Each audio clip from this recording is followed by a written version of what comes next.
I baptize thee, Catherine, in the name of the Father, and the Son, and the Holy Ghost. No one who had ever seen Catherine Morland in her infancy would have supposed her born to be a heroine.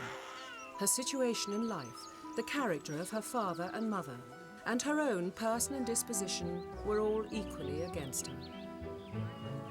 A family of 10 children, of course, will always be called a fine family, where there are heads and arms and legs enough for the number. But the Morlands were in general very plain, and Catherine, for many years of her life, as plain as any. Neither was it very wonderful that Catherine, who had by nature nothing heroic about her, should prefer cricket and baseball to dolls and books. But by the age of 15, appearances were mending. Catherine Morland was in training for a heroine.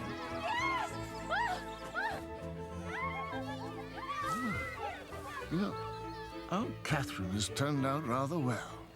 Come on, Catherine, let's carry on. No, later. She's quite a good-looking girl. But she's almost pretty today. And she has grown very fond of reading of late. I wonder if it can be good for her, my dear, to read quite so many novels. Oh, why ever not? Now, what could be a more innocent or harmless pastime for a young girl than reading? He was interrupted by a noise in the passage leading to the room. It approached. The door was unlocked. A man entered, forcibly dragging behind him a beautiful girl, her features bathed in tears and suffering the utmost distress. Take her! Convey her where I shall never see her more.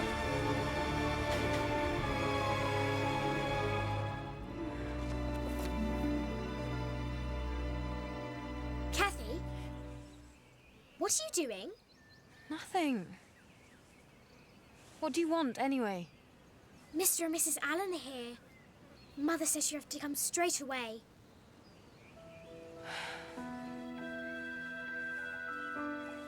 No, said Dr. Mallison. No other place will do so well for a gouty constitution like Mr. Allen's. No other place will do so well for squandering money. Oh, fine, Mr. Allen. You know you love to see me happy.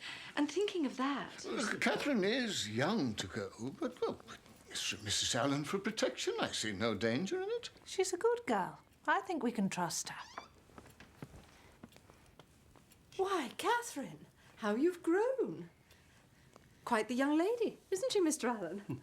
Mr. and Mrs. Allen come with an invitation, Catherine. We would like you to accompany us to Bath for a time. For when a young lady is to be a heroine, something must and will happen to throw adventure in her way.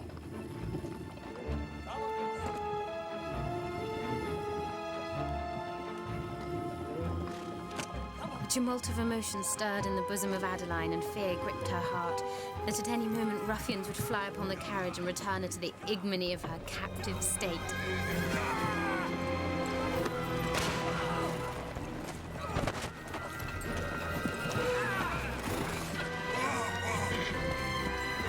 My God, Mrs. Allen!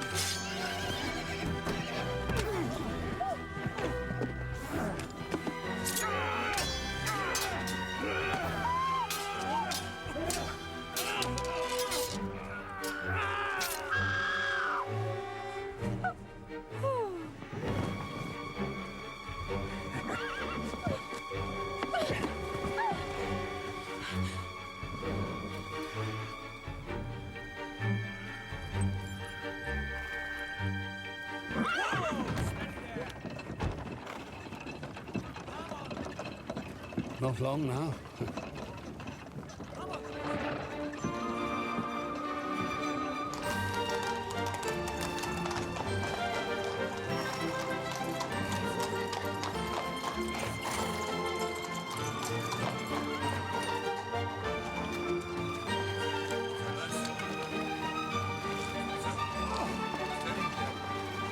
Street is not quite the smartest address, but for myself, I love to be at the centre of things. So do I. There's a little peach that's ripe for plucking.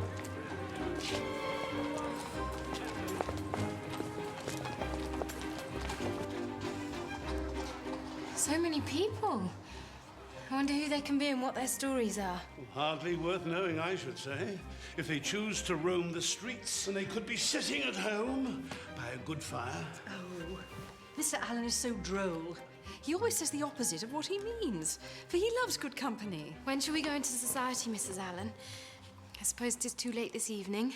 Bless you, my child. We neither of us have a stitch to wear. I did bring my best frock, and my pink muslin is not too bad, I think. No. Would you have us laughed out of Bath? Resign yourself, Catherine. Shops must be visited. Money must be spent. Do you think you could bear it?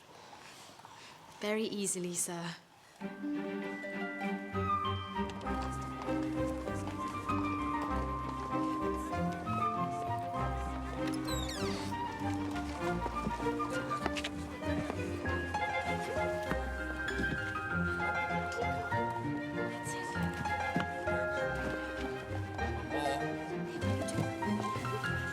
That's the last, madam.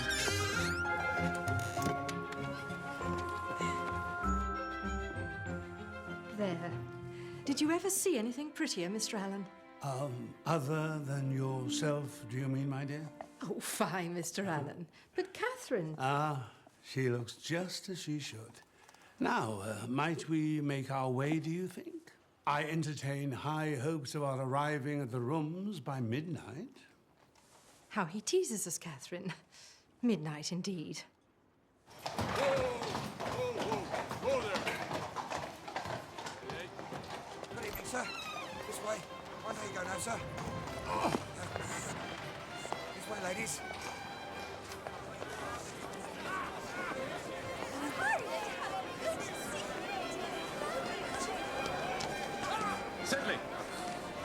Sedley!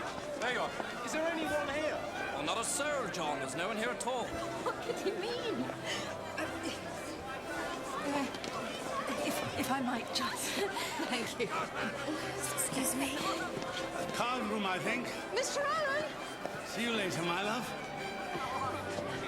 Come this way, Catherine. Pardon me, miss.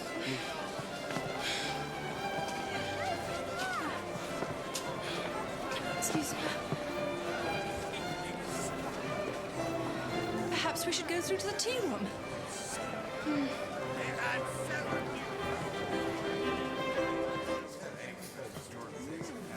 Quick, there are two places.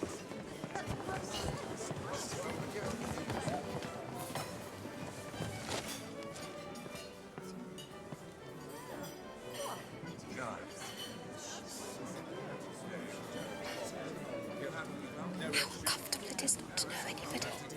Yes, my dear. Very uncomfortable indeed. Then you see, one can't speak to people unless one has been introduced. But who will introduce us? I'm sure I've no idea.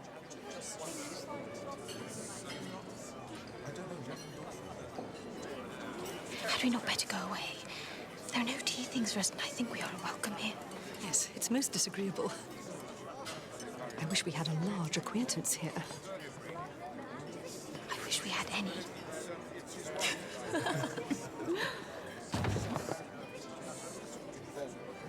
Mrs. Allen.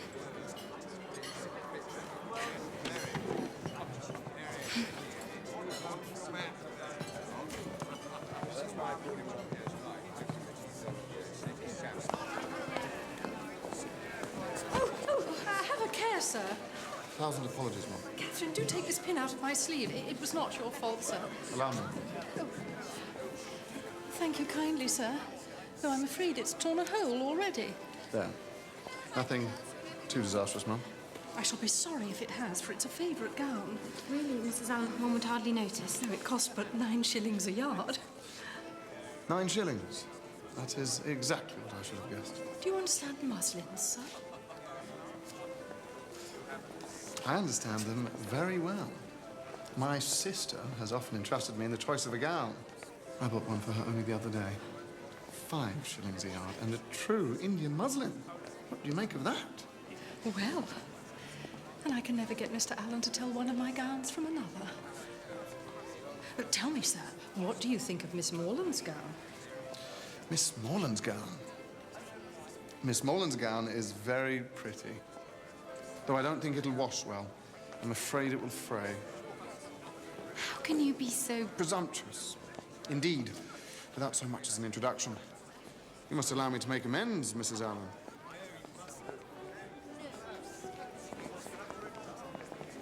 Gentlemen.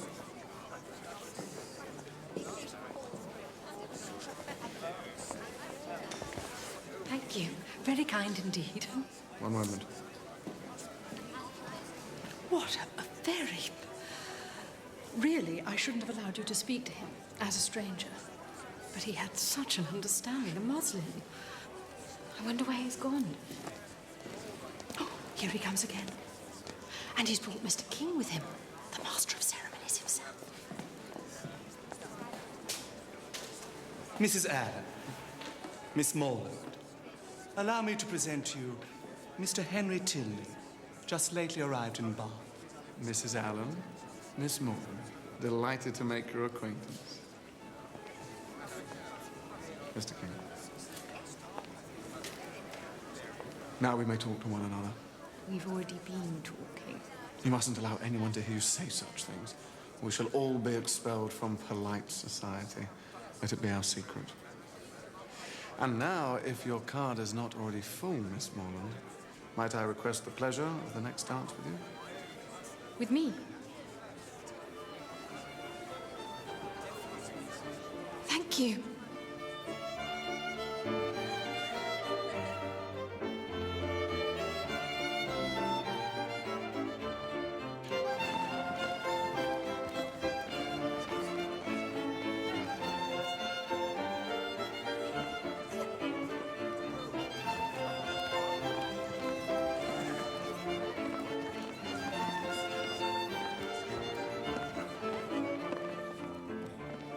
Forgive me. I have been very remiss in the proper attentions of a partner. What are they? Oh, I ask you how long you've been in Bath. Have you been to the theatre, concert, and so on? Wouldn't that be rather dull? Of course. We must do our duty. You ready? Yes. How long have you been in Bath, madam? Not long at all, sir. Were you never here before? Never, sir. Indeed. And have you been to the play? Not yet, sir. Astonishing. Concert? No. Amazing. Now tell me, am I altogether pleased with Bath, madam? Yes. I like it very well. Excellent.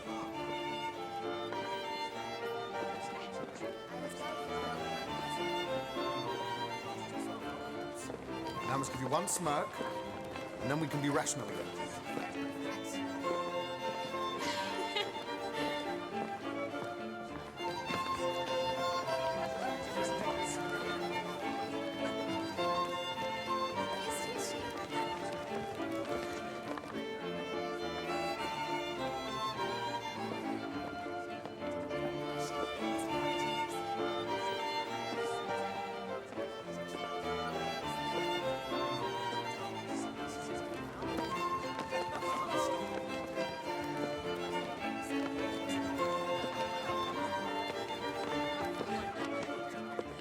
Do you know that gentleman?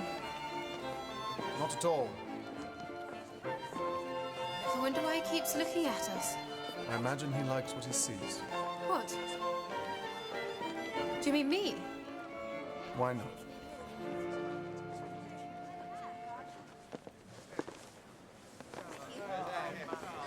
So tell me, what will you write in your journal tonight? Friday went to the lower rooms, wore my sprigged muslin dress with blue trimmings. Looked very pretty, though I say so myself. Danced with one man, was stared at by another. Much more handsome.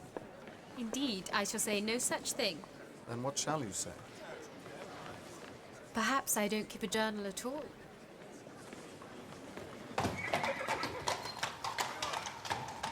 A most agreeable young man, was he not, Catherine? Yes. He was very kind and very amusing. I liked him very much. Well, Mr. Allen? No, I didn't mean anything like that. He can't have thought of me like that. He's much too... He's quite grown up. Catherine, I feel I should warn you that Bath attracts all manner of scoundrels and adventurers. and one cannot be too careful when making new acquaintances. Mr. Tilney, a scoundrel. Mr. Tilney, an adventurer. He understands muslin, Mr. Allen. He has a sister. Well, upon inquiries, I did discover that Mr. Tilney is a young man of very good family and a clergyman to boot. Clergyman? Well, no doubt you prefer him to be a brigand. His father's a man of consequence, though. General Tilney of Northanger Abbey. Northanger Abbey? Is it haunted? No doubt, no doubt. These abbeys usually are.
Mrs. Allen?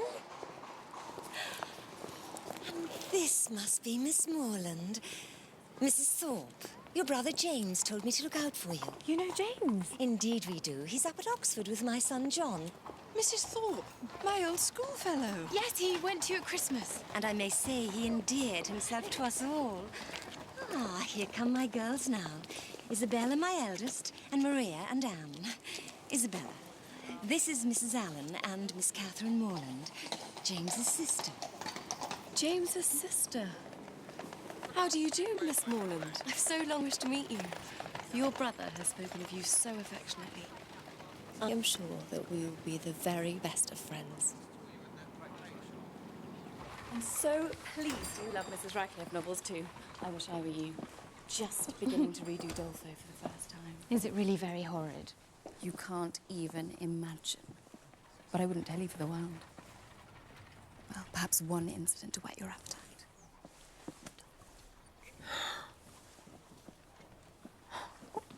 Can such things really happen? Well, just think of Lord Byron. I've heard that he is very wicked, but I don't know exactly what he's supposed to have done.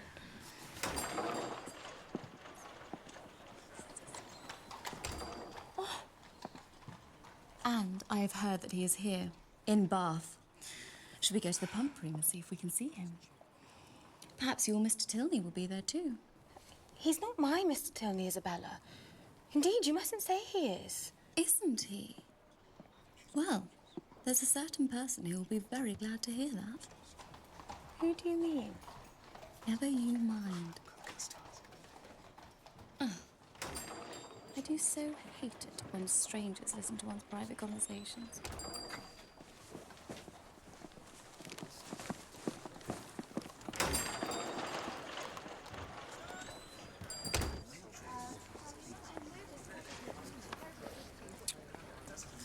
No, his name's not there. I think he must be gone from Bath. Yet he never mentioned his stay would be so short. Perhaps it's just as well. My brother John says the whole family is very bad. The eldest son, as bad as Lord Byron, John says. Surely he's mistaken. Mr. Tilney couldn't have been kinder or more gentlemanlike. Appearances often deceive, you know. But he is a clergyman. That signifies nothing these days.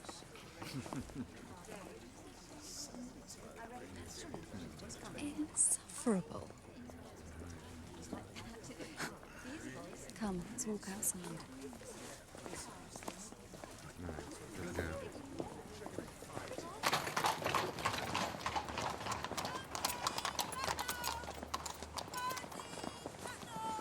Are they following?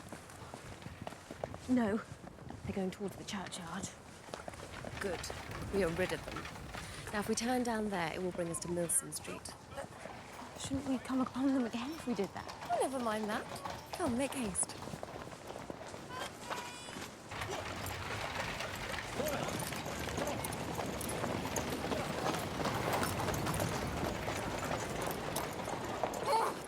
Odious carriages, I detest them.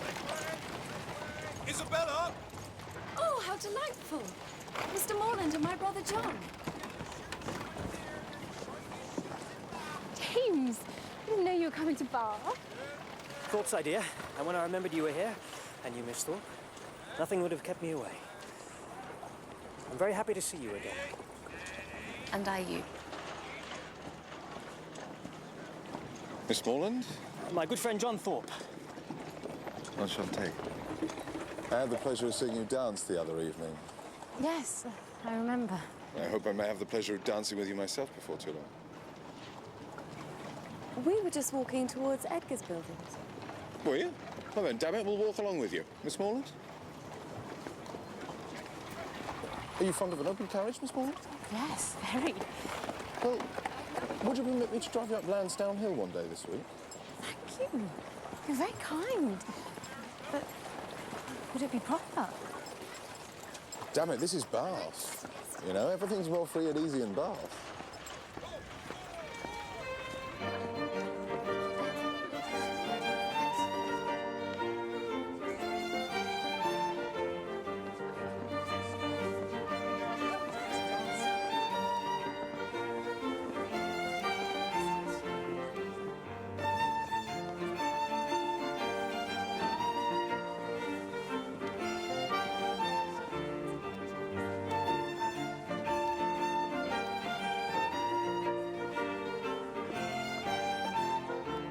Penny for your thoughts, Miss Morland. I was just... Have you ever read Udolpho, Mr. Thorpe?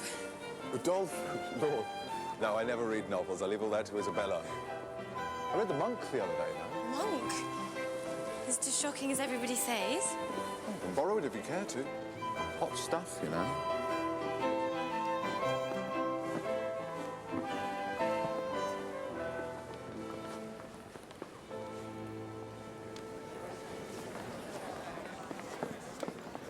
Isn't this altogether delightful, Catherine?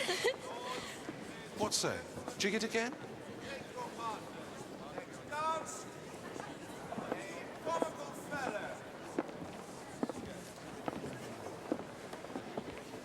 Miss Morland, allow me to introduce Ellen, my sister. Your sister? Oh, yes, I'm very happy to meet you, Miss Tilney. And are you? Henry has told me so much about you. Can't imagine how surprised I was to see your brother again. I felt so sure he's been quite gone from Bath. Ah, yes. When he saw you before, he was here to engage lodgings for us. He only stayed the one night. Oh, I see. Your brother dances very well. Yes. And he is very amusing. Yes, he is, when he cares to be.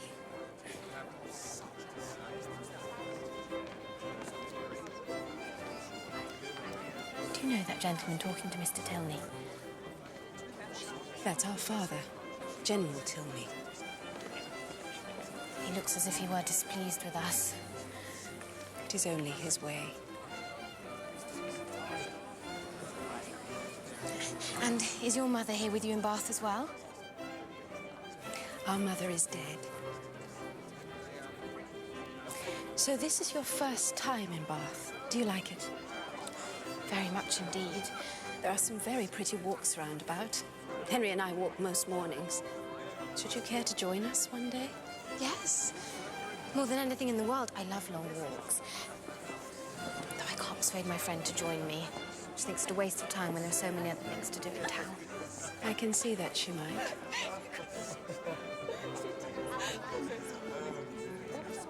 In that case, shall we say tomorrow at 12, unless it rains? Yes, Catherine. You simply must hear this. Come quickly. Excuse me.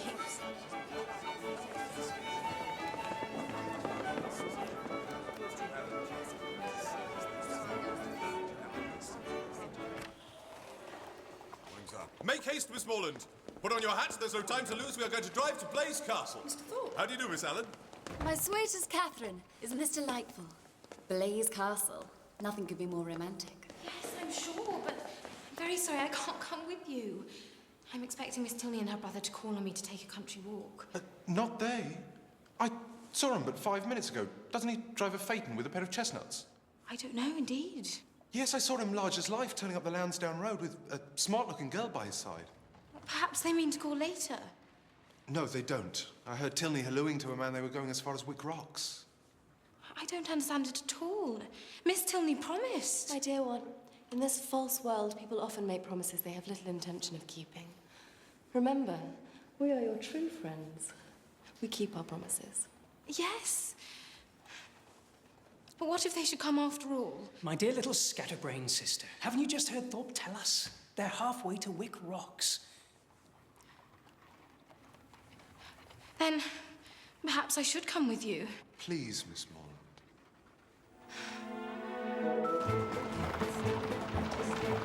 Goes very nice, doesn't she? Smooth as silk. How do you do, sir?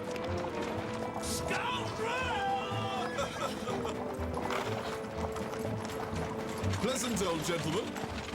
Mr. Allen. Yes, and so good-natured. And rich as Croesus, or so I hear. I believe Mr. Allen is very rich. And no children at all? No, none. But you're quite a favourite there, I gather. Mr. and Mrs. Allen are very kind to me, yes. Ever since I was a baby. Excellent, excellent. Oh, Miss Tilney! Stop!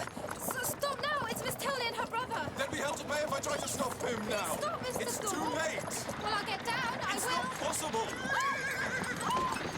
Whoa there. How could you deceive me so? Well, what if I did? Where would you rather be, in a spanking gig driving to Blaze Castle or trailing about in the dirt with some canting prig of a parson? Mr. Tilney is not a canting prig. And you have made it seem as if I broke my promise to them. Whoa there. Look here. Miss Morland, I might not have been completely straight with you, but I had good reason. You think of your brother's happiness and Isabella's. They couldn't go off unchaperoned. And I was thinking of you, too. Not altogether happy to see you with the Tilneys. The whole family has a terrible reputation, something very strange about the mother's death. You can't mean... We must be careful when making new acquaintances. We're not all as honest as you and I, huh? But Mr. Tilney and his sister have been so kind to me. Truly sorry, Miss Morland, if I have caused you any distress, but you can set it all right tomorrow.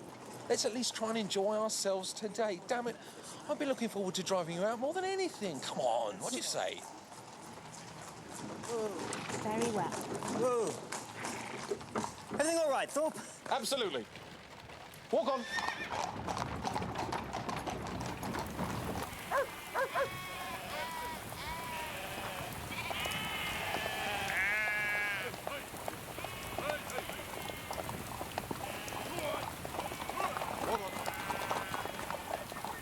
I say, sir, your sheep, please.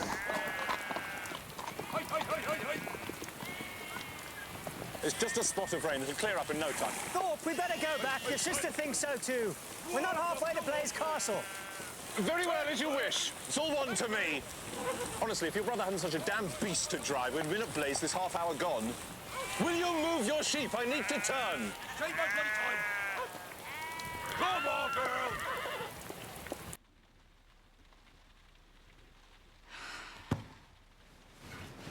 Lord, what would the men think if they could see us now? How can I ever face the Tilneys again? Now, you mustn't be cross with John, dearest one. Do you know he told me he liked you better than any girl he had ever seen? And he thinks you're the prettiest girl in Bath. Don't know why he should think that. No need for false modesty. Now, how far have you got on with Udolpho? I've just got to the Black Veil. The Black Veil. Well, I wouldn't tell you what's behind it, not for the world. And when you've finished it, you will read The Monk. That's my brother's favourite, you know. Oh, yes, he spoke of it. Is it really very horrid? It is the most horrid, shocking thing in all the world. Ambrosio, the monk, begins very holy, but is drawn into vice by Matilda, and she gives him a magic branch by which he can pass through walls and into Antonia's bedchamber. But it is too shocking. I should blush to tell you. You must read it yourself. The friar pronounced the magic words, and a thick smoke arose over the magic mirror. At length he beheld Antonia's lovely form. She was undressing to bathe herself, and the amorous monk had full opportunity to observe the voluptuous contours and admirable symmetry of her person as she drew off her last garment. At this moment a tame linnet flew towards her, nestled its head between her breasts, and nibbled them in wanton play. Ambrosio could bear no more. The blood boiled in his veins, and a raging fire rushed through his limbs. "I must possess her," he cried. No, Ambrosio. I shall no longer be able to combat my passions. I am convinced with every moment that I have but one alternative. I must enjoy you or die.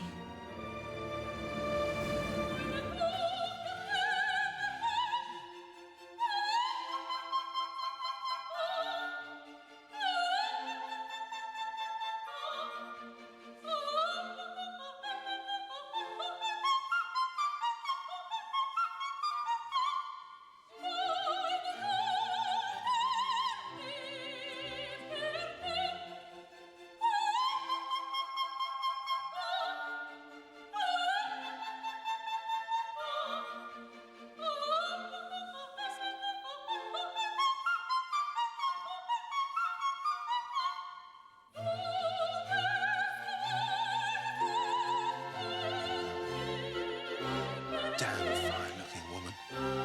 She's nothing to you, you know.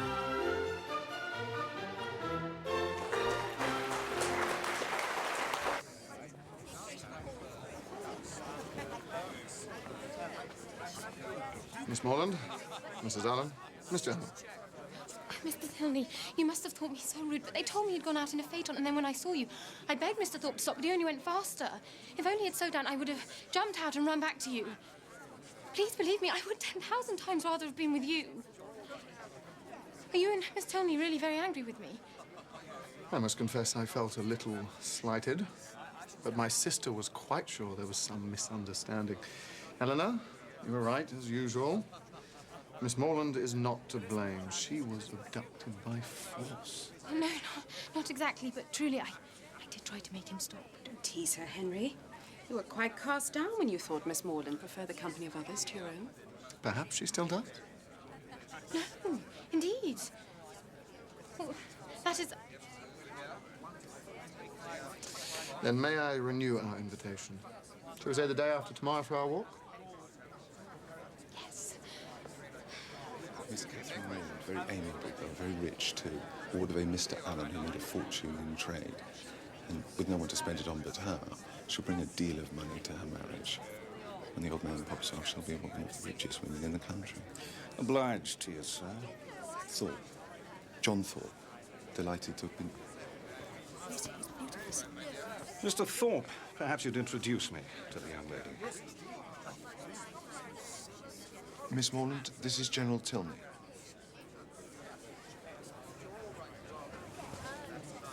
Charming. And did I overhear a country walk proposed? Yes, sir. The day after tomorrow. Then perhaps you would do us the honor of spending the rest of the day with us after your walk, if Mr. and Mrs. Allen can be persuaded to spare you. I'm sure they'd be happy to spare me, sir. And I'd have great pleasure in coming. Excellent. I shall look forward to making your better acquaintance, Miss Morland.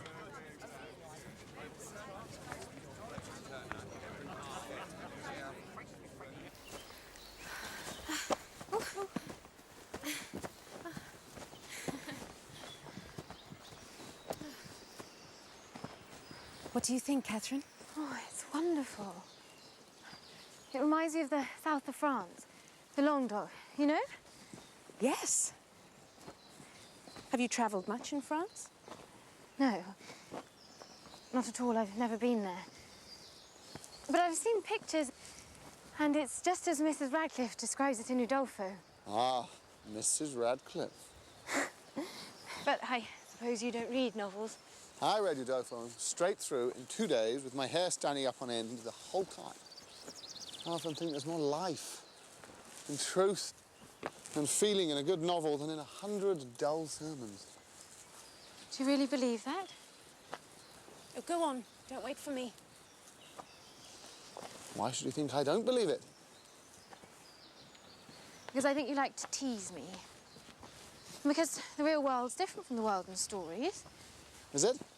Of course it is. I love to read Mrs. Radcliffe, but I don't think the real world's full of murders and abductions and ghosts with clanking chains and seductions and everything. Well, not in Fullerton, anyway. Perhaps not quite so many murders and abductions. But broken hearts, betrayals, long-held grudges, schemes of revenge, fear, hatred, and despair. Are they not part of all of our lives, even in Fullerton? I don't know. I'd like to think not. Well then, I hope your experience of life is the exception that proves the rule.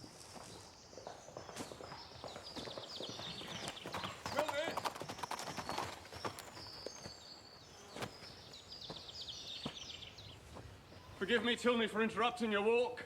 I've no time to lose. Of course. You're expected. Mum. Come, let's walk on a little.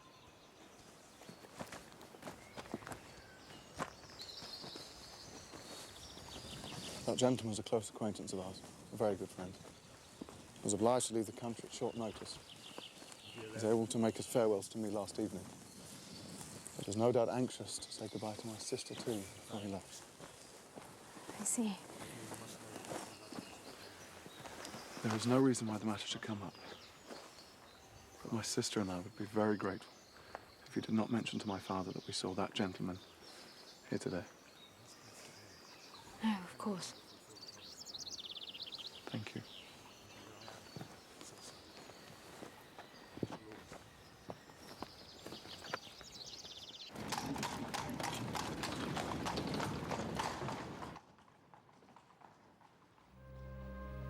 The monk reeled from the unholy sight. "Receive this talisman," she replied. "While you bear this, every door will fly open, and walls will melt away. It will procure you access tomorrow night to Antonia's bedchamber."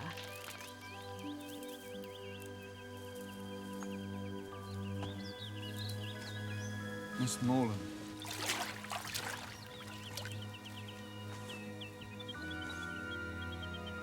Nothing to be ashamed of. It's all God's creation. Come.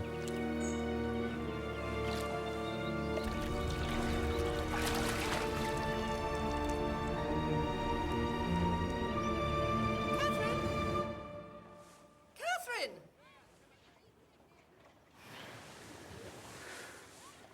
Oh, I absolutely knew the second you came to the house. I could tell.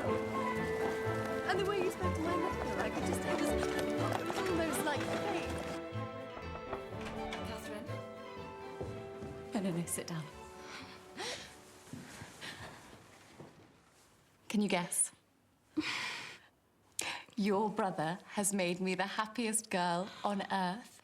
You mean you and James are in love? He confessed as much to me this afternoon, and you know my nature. I could never trifle with a man's affections. In short, I told him his love was returned. Catherine. He's waiting downstairs.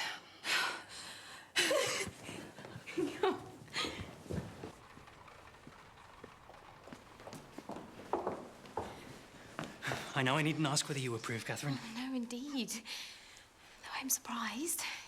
It's all happened so quickly. Not so. I believe I've been in love with your friend since the first time I set eyes on her. And I. The very first day he came to us last Christmas. The very first moment. I remember I wore this yellow gown. My hair was up in braids. I'm come to say goodbye, Catherine. I'm going straight to Fullerton to seek our parents' consent. Ah, Morland, there you are. Miss Morland, sadly, I too must take my leave for the present. Just for the present. I'm going to accompany James to Fullerton and then on to town to help him choose a ring. Perhaps I might look for one for myself while I'm there. Do you think I should? A famous good thing, this marrying scheme. What do you think of it? I think it's a very good thing, too. I'm so pleased to hear you say that. Do you ever hear the old song, going to one wedding brings on another. Perhaps you and I might try the truth of that. I shall think of you when I'm in town. Come along, James. We must tear ourselves away. Go. Go, perhaps forever. Isabella, whatever do you mean?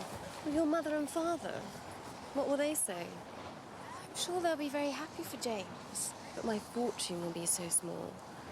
How could they consent to it? Your brother, who might marry anybody. I wouldn't think the difference in fortune would be anything to signify. Oh, my sweetest Catherine, in your generous heart, I'm sure it would not matter at all. But I mustn't expect everyone to think the same. I only wish our situations were reversed. If I had the command of millions, if I were mistress of the whole world, your brother would still be my only choice.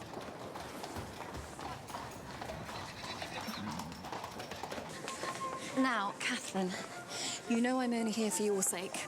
You know my heart is 40 miles away. And as for dancing, don't mention it. I beg you. It is quite out of the question. I dare say Charles Hodge will plague me to death about it, but I shall cut him very short, I can tell you. I wonder where he is. Miss General, tell me. Do you believe he's coming to talk to you? Miss Morland.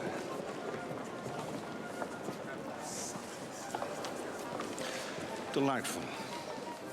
You will excuse me now. Excellent. Miss Morland, allow me to introduce my brother, Captain Tilney. Charmed.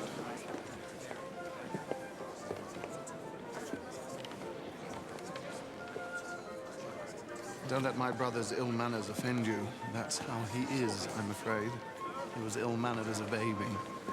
Surprised at you being so disrespectful to your older brother. And anyway, how could you know what he was like as a baby? When he was a baby, you were not yet born. True enough. My mother told me of it. I hope you're not already engaged for the next dance. No, indeed. My rival having left Bath. Indeed, he is not. You mustn't tease me. So do you not know Mr. Thorpe at all? No, not at all. Strange. He seems to know a great deal about your family. And none of it to our credit? Well, I have always found that ignorance and prejudice hold no bar to forming the strongest of opinions. You think him ignorant and prejudiced? I know he doesn't always tell the truth, but he's been very kind and attentive to me. You think he isn't to be trusted? Dear Miss Morland, has it not occurred to you that I might not be the best person to consult on the matter of Mr. Thorpe? My lords, ladies and gentlemen, the next dance will be on a summer's day. Good God, Henry, you're not going to stand up in that mall, are you? I certainly am. That being so, do you think your friend might dance with me? No, I am sorry. I know for certain that she has a very particular reason not to dance tonight. Is that so? Pity.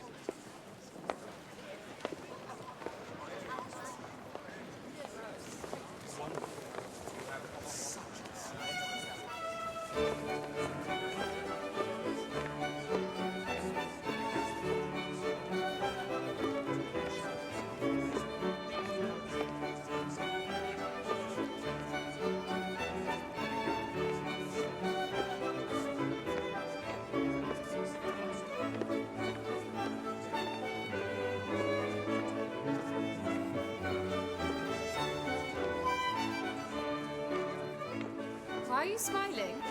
Look there.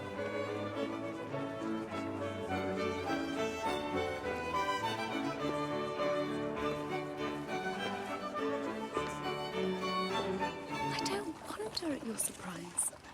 I refused him for as long as I possibly could, but he would not take no for an answer.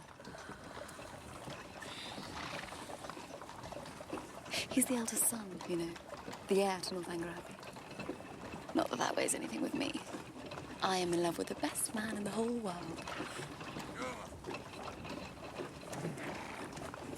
Did you think him handsome?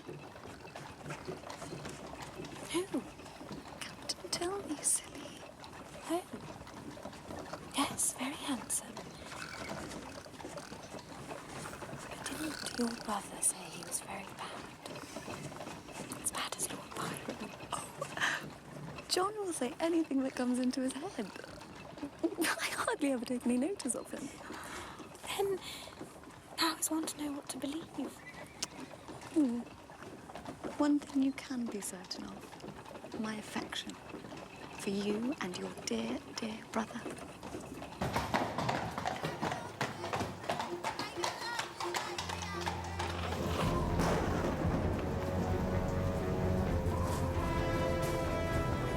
Catherine! Catherine, help me, for God's sake!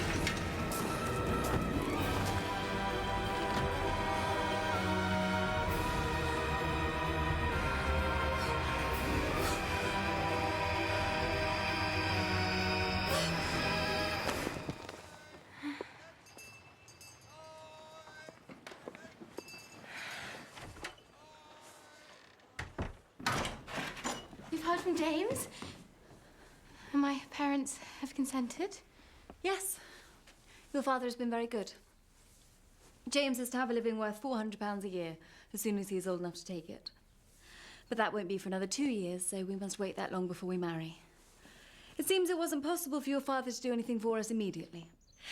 I'm sure Mr. Morland has behaved vastly handsome. If he finds he can do more by and by, I dare say he will. And Isabella's wishes are so moderate. For myself, it's nothing. I never think of myself, but poor James. £400 a year is hardly enough for the common necessaries of life. But I suppose everybody has the right to do what they like with their own money. I'm very sure that my father has promised as much as he can afford. But Mr. Allen, I was sure, would do something for James. Perhaps he does not approve of his choice of bride. Why should Mr. Allen do anything for James? Or for any of us? It was very kind of Mr. and Mrs. Allen to bring me to Bath, but none of us has any expectations from Mr. Allen. My dear, sweet Catherine, you know I care nothing for money. If we could only be married tomorrow, I would be happy to live on £50 a year. But that's the sting. That's why you find me so cast down. The 2 years we must wait before dear Morland can have the living. Catherine, how will I endure it?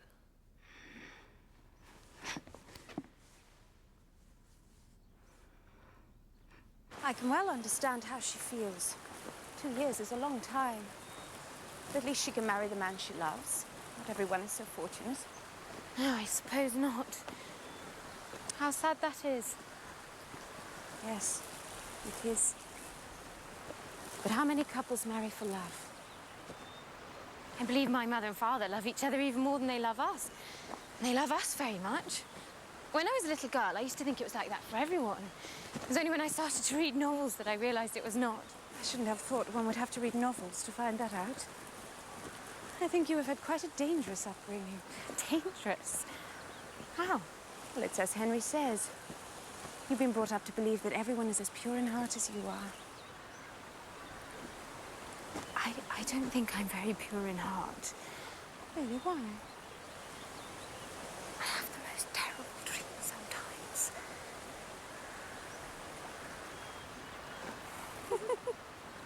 What's the joke? Nothing to concern you.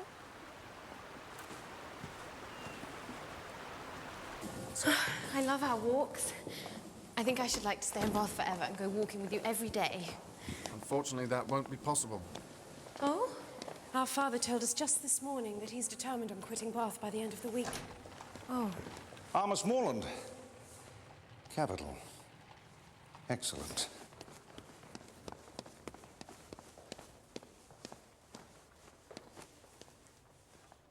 Can you, Miss Morland, be prevailed on to quit this scene of public triumph and oblige us with your company at Northanger Abbey?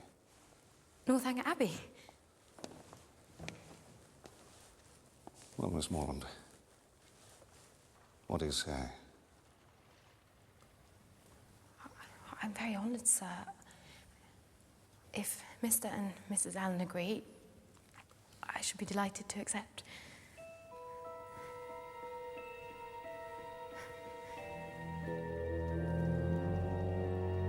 Northanger Abbey? Aren't you frightened to go there on your own? I confess I am a little. Well, I dare say it'll be very thrilling for you. I do hope you don't forget me, Catherine. Or our dearest John. No, indeed. No need to be coy. I heard from him today that you and he are as good as engaged. Indeed we are not. Useless to dissemble, my dear. Your secret's out. He says in his letter, not half an hour before he left Bath, you gave him the most positive encouragement. He says he as good as made you an offer. No. No, there must be some mistake. Your brother must have misunderstood me, and I certainly had no idea he thought he was making me an offer. Please, undeceive him and beg his pardon. Oh. Well, I dare say we should all be allowed a little harmless flirtation. There was no flirtation. Not on my side. And if no one were allowed to change their minds, where would we all be? Perhaps it's for the best after all. Isabella, please understand me once and for all. Shh, here he comes. Who? Tell me, of course. Oh, I wouldn't have this happen for the world. Look away, perhaps he's not serious.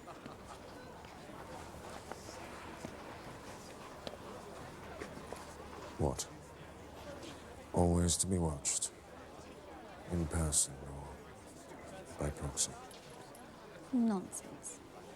My spirit, you know, is pretty independent. I wish your heart were independent. That would be enough for me. My heart?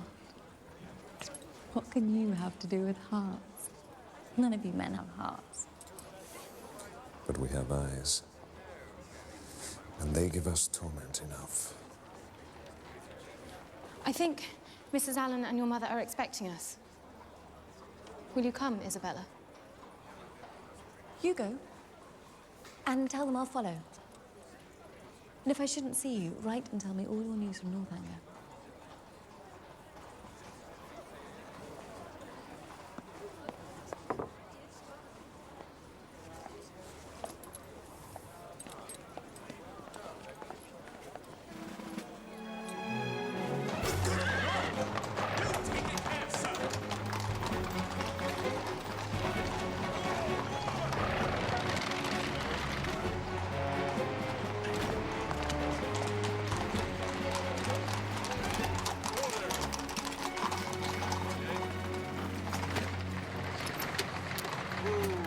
Come along there. 4 minutes late already, coming from Milsom Street. I'm sure Miss Morland won't keep you waiting, Father. Oh, Catherine, my dear, quickly. They're here. How grand. A chase and 4. You never aspired to that, Mr. Allen. No, indeed. Well, Catherine, we shall miss you. Thank you for all your kindness. It has been such a happy time. There, my dear. I shall be sharp about it. These great folks don't like to be kept waiting.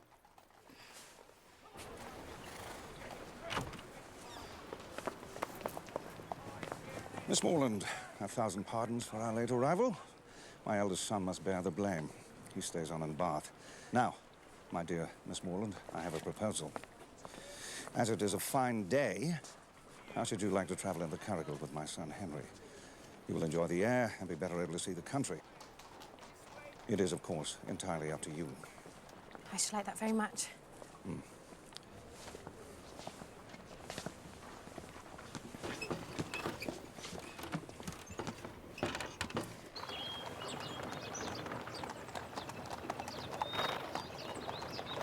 Did your father say that Captain Tilney stays on in Bath? Yes? Oh. You're disappointed? You were hoping for my brother's company at Northanger, perhaps? No. No, not at all. That is, I should have no objection to his company. And what is it? Come. I'm anxious about your brother and Miss Thorpe. I think he cannot know that she's engaged to my brother. I suppose he thinks he has a chance with her. But Doesn't he realise how wrong it is of him and what pain it must give to my brother? I don't think you should distress yourself too much, Miss Morland. Your brother should be returning to Bath very soon, and my brother should be leaving to rejoin his regiment. That will be the end of that. Now, look there.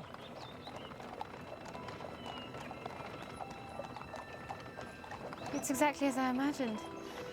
It's just like what one reads about. Are you prepared to encounter all of its horrors? Horrors? Is Northanger haunted, then? Well, that's just the least of it. Dungeons and sliding panels, skeletons, strange, unearthly cries in the night that pierce your very soul. And vampires? Don't say vampires. I could bear anything but not vampires. Miss Morland, I do believe you're teasing me now. But I was to say there is a kind of vampirism. No, let's just say that all houses have their secrets, and Northanger is no exception.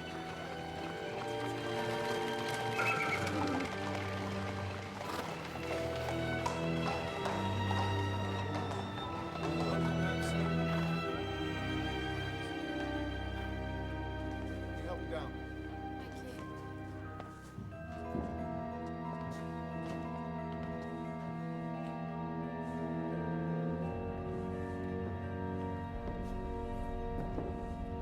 Miss Morland, welcome to Northanger Abbey.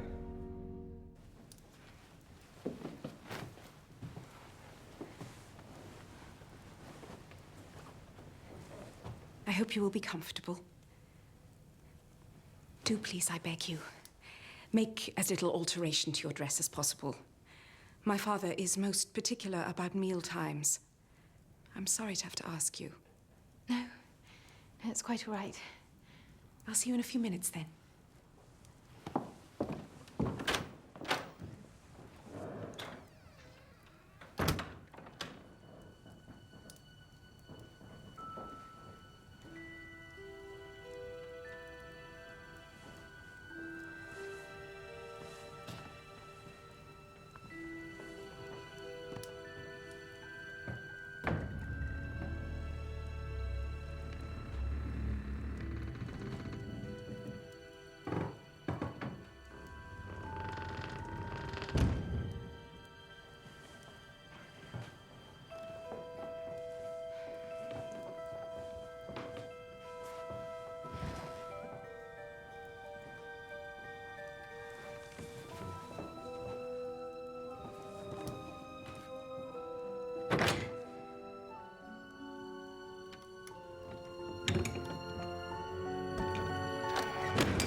If you please.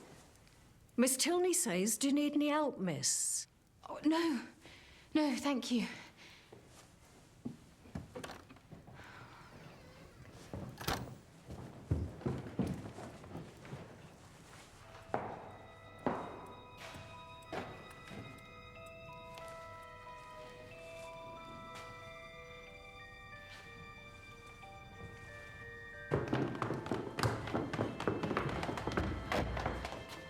Are you ready?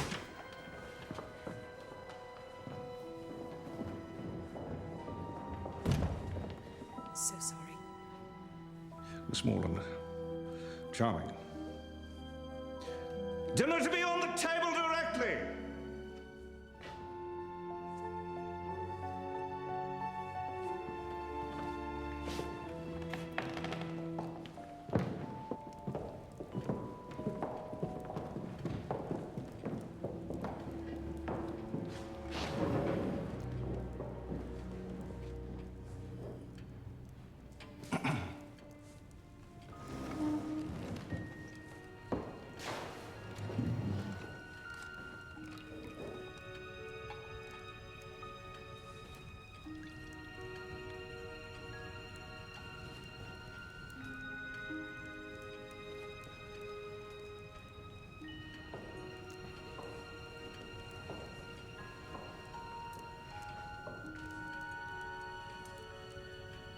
I hope you find our simple style of living to your taste, Miss Morland.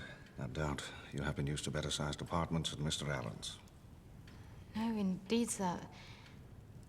Mr. Allen's dining parlour is only half the size of this room. Well, now, I suppose I care as little as any man for such things. But a tolerably large eating room is one of the necessaries of life. Hmm? Tolerably large indeed, sir. But I don't think I've ever been in so large a dining room as this one. You have not? Well, no doubt the rooms at Mr. Allen's are exactly the true size for rational happiness.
Oh, boy.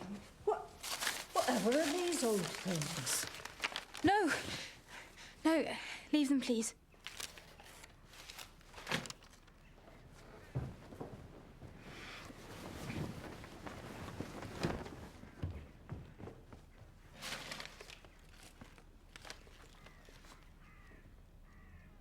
Shirts, stockings, cravats, laundry lists.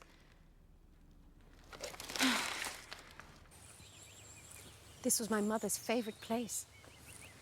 I used to walk so often here with her. Though I never loved it then, as I have loved it since. Her death must have been a great affliction. A great and increasing one. What was she like? Did she look like you?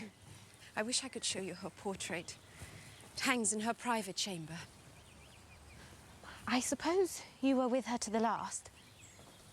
No. I was away from home when she died. Her illness was sudden and short, and before I arrived, it was all over. So you didn't see her body? No. I wish I could have done. Perhaps it would help me to think of her at peace. Yes. I should like to see her room, if you're willing to show me. We never go there. It is my father's wish. But to see her picture? Yes. Why should you not see it?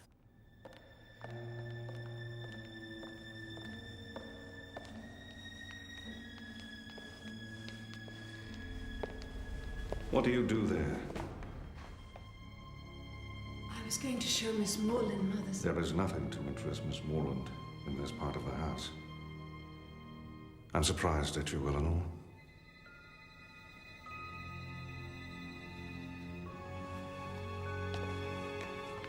My dearest Isabella, I long to hear your news. I hope everything is well with you and with James, and that your brother is not too much offended with me. Northanger Abbey is all that I expected it to be, and Eleanor and her brother very kind. Oh, Isabella, I fear that this house holds a terrible secret relating to the death of Mrs. Tilney. Here I am! I cannot write more now. Send me your news. Your loving friend, Catherine.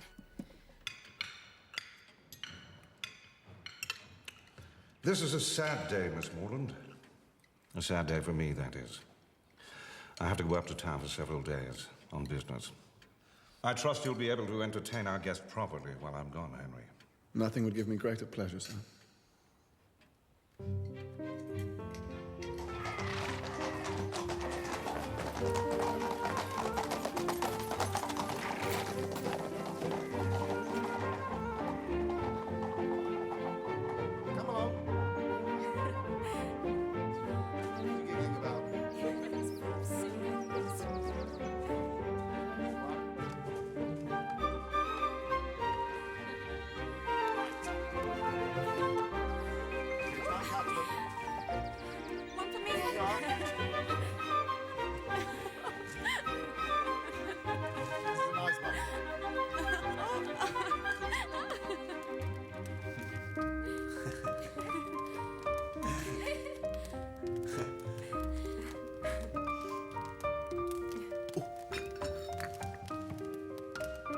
I thought I might show you Woodston tomorrow, if you'd like to.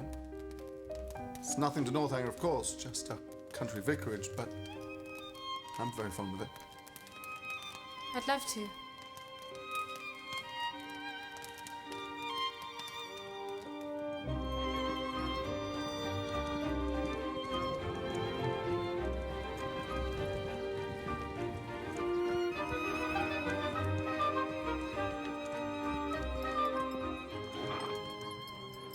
Look. Is that your home? It's lovely. Very glad you think so. I fear we may be about to get a little damp. Come on. I'll race you back.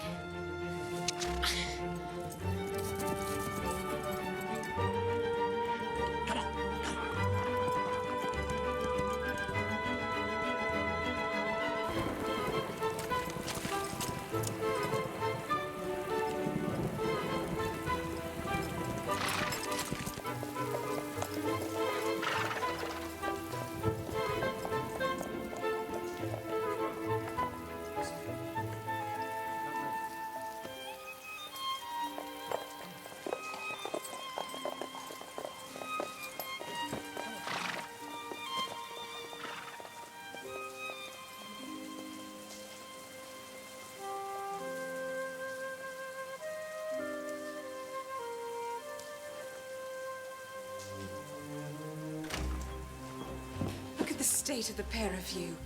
I'll go and get Richards to draw your bath, Catherine.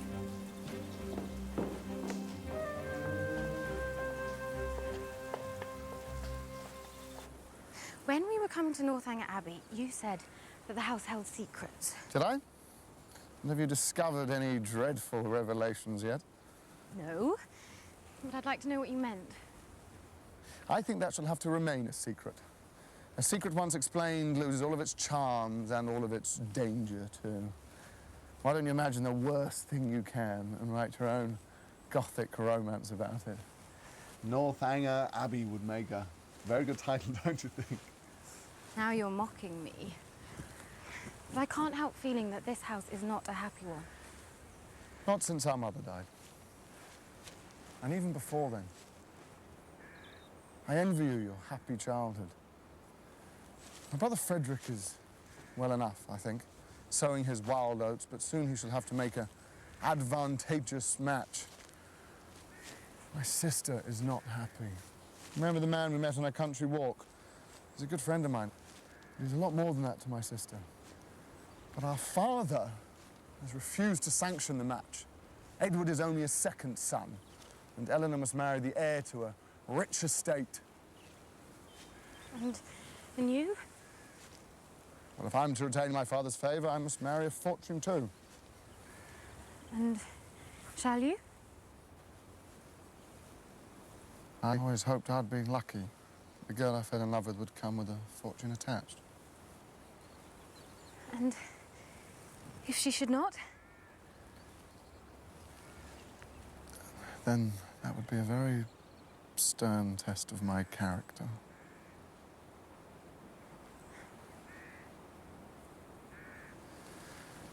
Perhaps we'd better head back. I want to set off for Woodston before nightfall.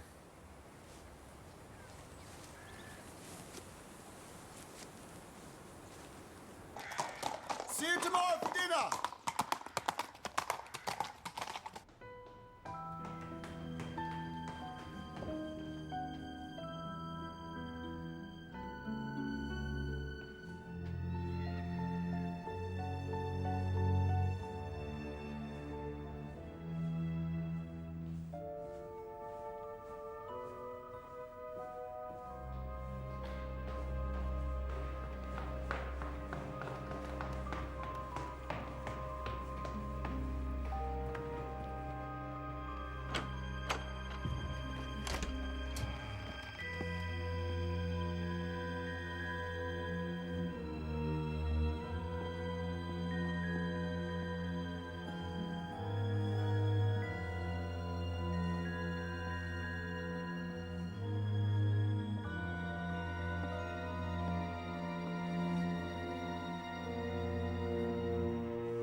Might I ask how you come to be here all alone?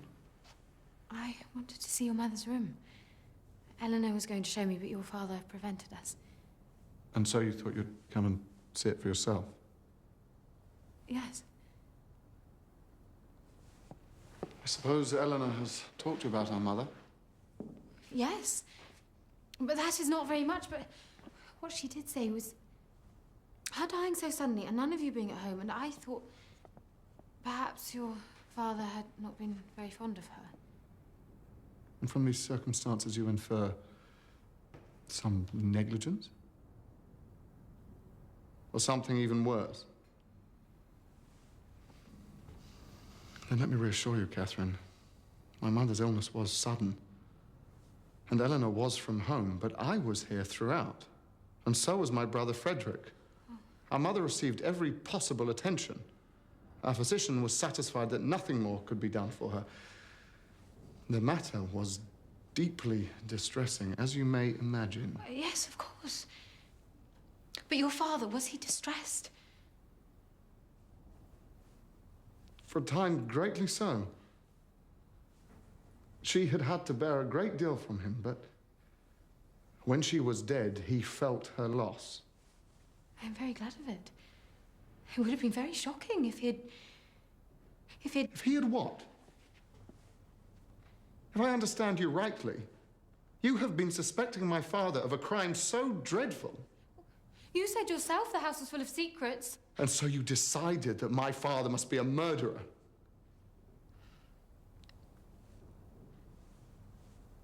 And to you, at least, he's shown nothing but kindness. Catherine, how could you? What sort of a fevered imagination must you have?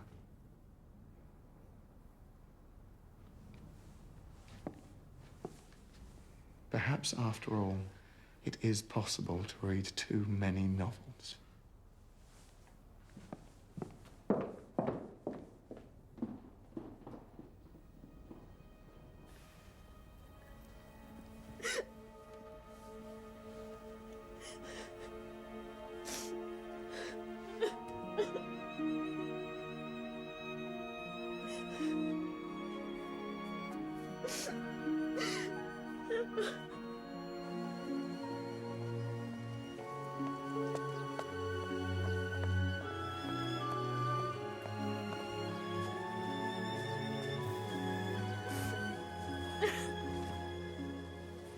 Look, Catherine.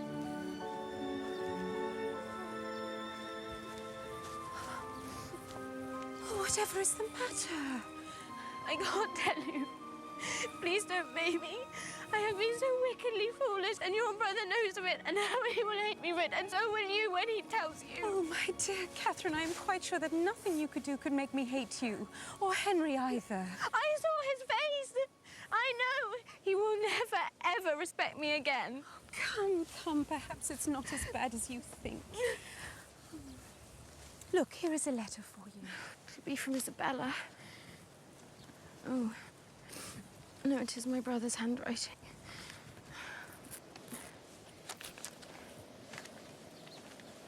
Dear Catherine, I think it my duty to tell you that everything is at an end between Miss Thorpe and me. No. I shall not enter into particulars. They would only pain you more. You will soon hear enough to know where the blame lies. I am ashamed to think how long I bore it. Dear Catherine, I hope your visit at Northanger may be over before Captain Tilney makes his engagement known. Captain Tilney? Frederick?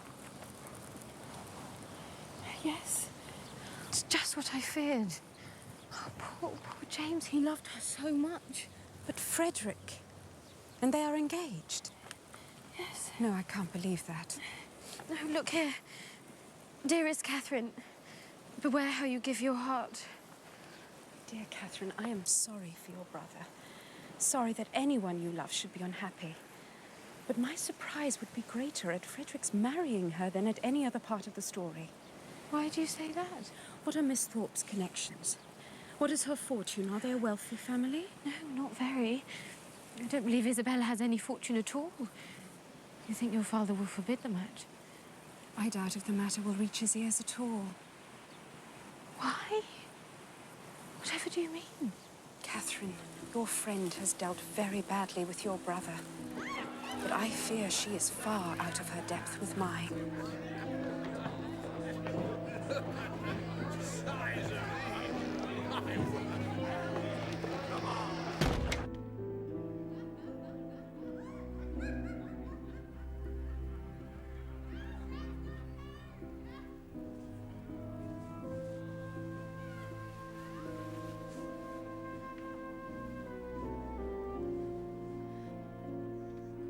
And are we engaged?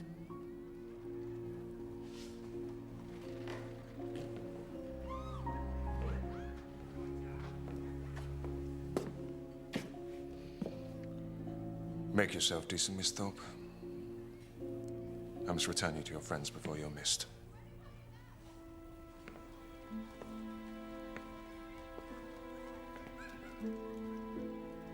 My dearest Catherine, thank God we leave this vile place tomorrow. Since you went away, I've had no pleasure in it, and everybody one cares for is gone. I'm quite uneasy about your dear brother, and am fearful of some misunderstanding. You will write to him and set everything right. He is the only man I ever did or could love, and I know you will convince him of it. I most certainly shan't. So, Frederick is safe from her. I can't say I'm surprised. Aren't you? I am very. I wish I'd never known her. It will soon be as if you never had. There's one thing I can't understand. What has Captain Tilney been about all this time? Why should he pay her such attentions and then fly off himself? He has his vanity as well as Miss Thorpe. And he is accustomed to having his way. Though I am surprised he should have stooped to such an easy conquest. Really? Then I'm sorry for Isabella. I am sure she will be over it soon enough. I hope I don't need to tell you that his brother has a very different character. Henry has the best and truest heart in the world.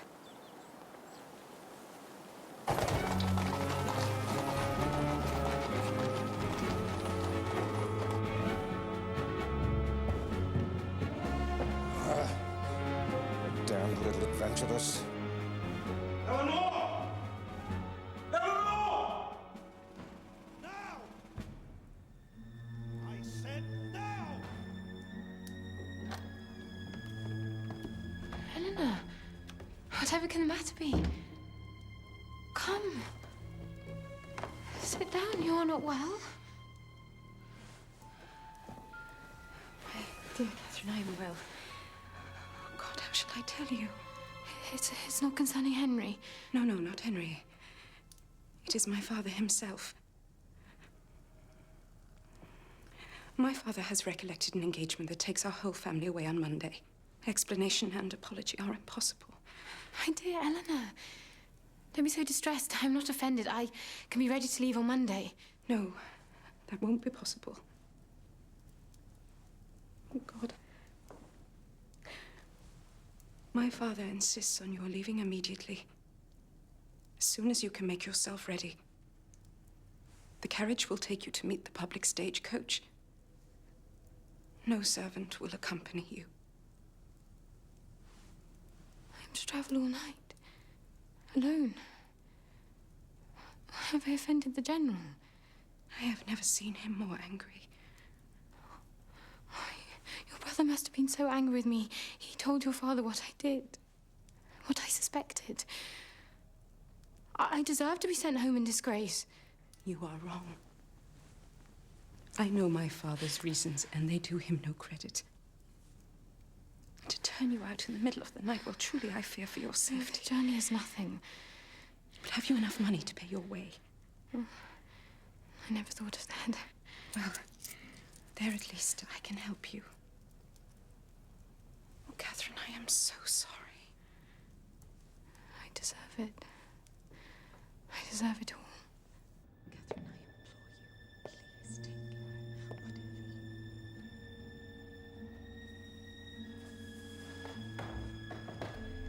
Catherine, I implore you,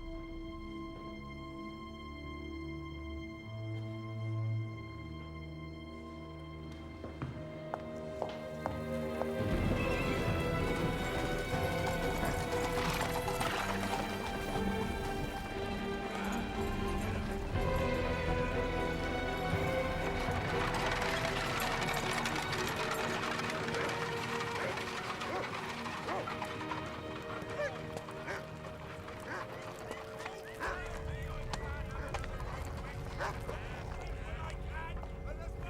care.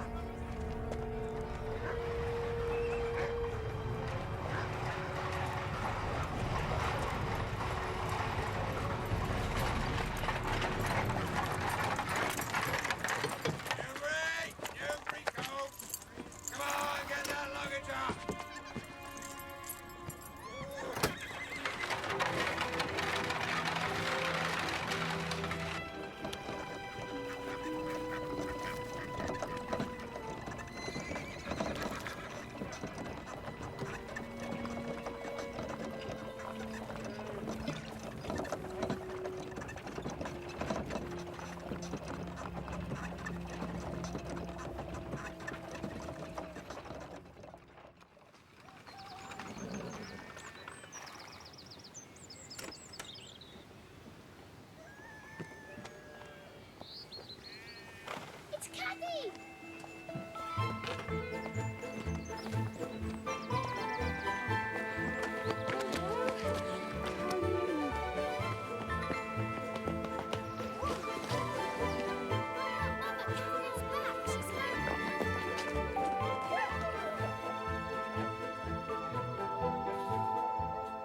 These great men can be very strange and sudden in their behavior. Well, we must live and learn. And the next new friends you make, I hope, will be better worth keeping than the ones you made at Bath. No friend can be better worth keeping than Eleanor. And Mr. Tilney is not to blame. Such a pleasant, agreeable young man, I thought him. He found us a chair, you know. And he understands muslin ever so well. That's greatly to his credit, I'm sure. But has he written? Has he offered any kind of explanation? No. Well, I dare say there's no harm done in the end. You did very well to manage that journey all on your own, Catherine. You always used to be such a scatterbrained little creature. I'm quite proud of you. Indeed, I'm not proud of myself.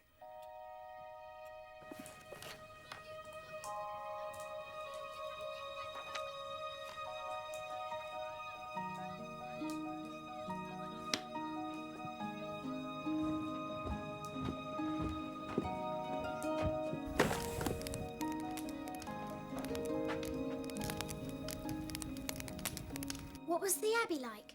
Was it very scary? Were there ghosts? It was very big and strange, with lots of empty rooms and secret passages. And I did think there might be ghosts, but there weren't any ghosts, really. People who read too many stories imagine all sorts of horrid things about ghosts and murders, and it is very wrong of them to do so, and it can get you into serious trouble. So let me not hear of any of you being so silly. Now, what else would you like to hear about? What games did you play? We played I Spy and charades. We went horse riding and got ourselves very muddy indeed. Was Mr. Tilney very handsome, Cathy? Yes, I think so. Very handsome and very kind and everything he should be. Do you love Mr. Tilney, Cathy? No, of course not. Don't talk such nonsense. Now, into your beds, all of you. That's it.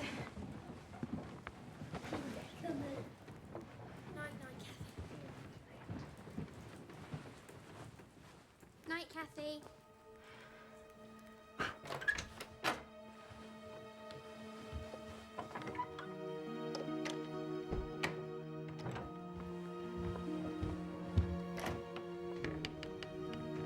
What did you do to make them send you home, Cathy? Did you do something very naughty? Come on, back into your bed.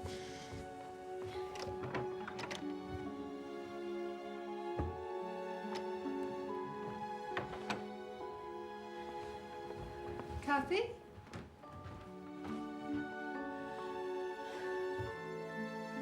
What is it? I did love him. I do love him. Now I should never see him again, and it is all my own fault.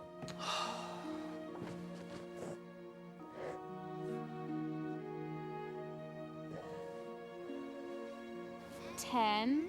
Men went to the fen to get bed. Very good. Cathy! Cathy! Cathy! It's a man on a white horse.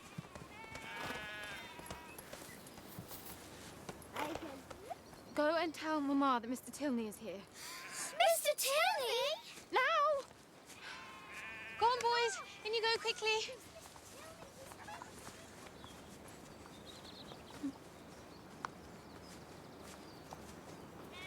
I'm so ashamed of what I said, what I thought. No. It's I who should apologize. There's nothing you have said or thought that could justify the way you have been treated. But you were angry with me, and rightly so. I was angry with you, but that is long past. Your imagination may be overactive, but your instinct was true. Our mother did suffer grievously, and at the hands of our father. Do you remember I spoke of a kind of vampirism? Yes. Perhaps it was stupid to express it so, but we did watch him drain the life out of her with his coldness and his cruelty. He married her for her money, you see. She thought it was for love. And it was a long time until she knew his heart was cold. No vampires, no blood. The worst crimes are the crimes of the heart. But it was stupid and wicked of me to think such things as I did. Cathy, Mama says, will you bring Mr. Tilney to the drawing room? Come on.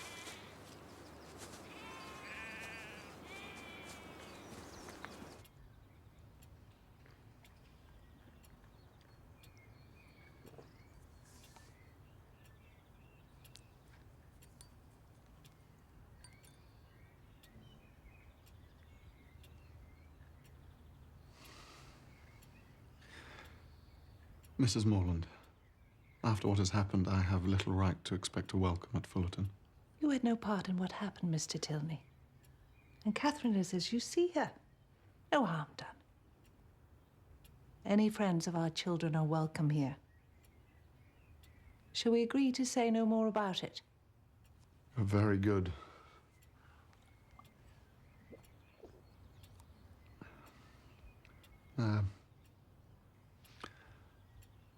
Are Mr. and Mrs. Allen now at Fullerton?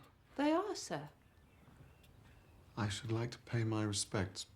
Perhaps Miss Morland might show me the way. But you can see their house from the window. Hush, Lucy.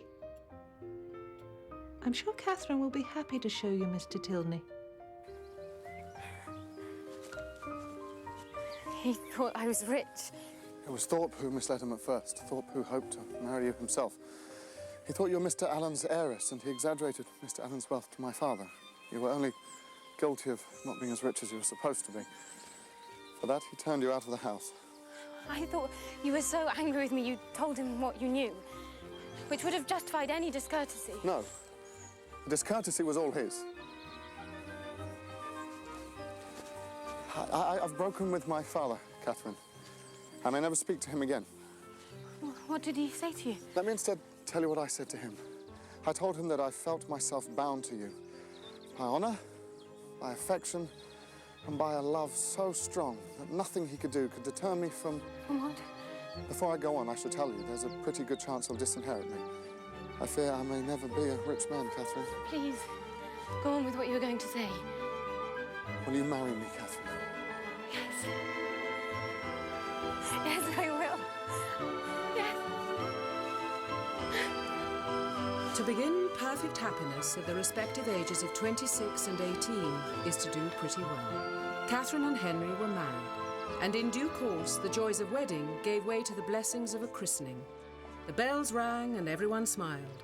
No one more so than Eleanor, whose beloved's unexpected accession to title and fortune finally allowed them to marry. I leave it to be settled whether the tendency of this story be to recommend parental tyranny or reward filial disobedience.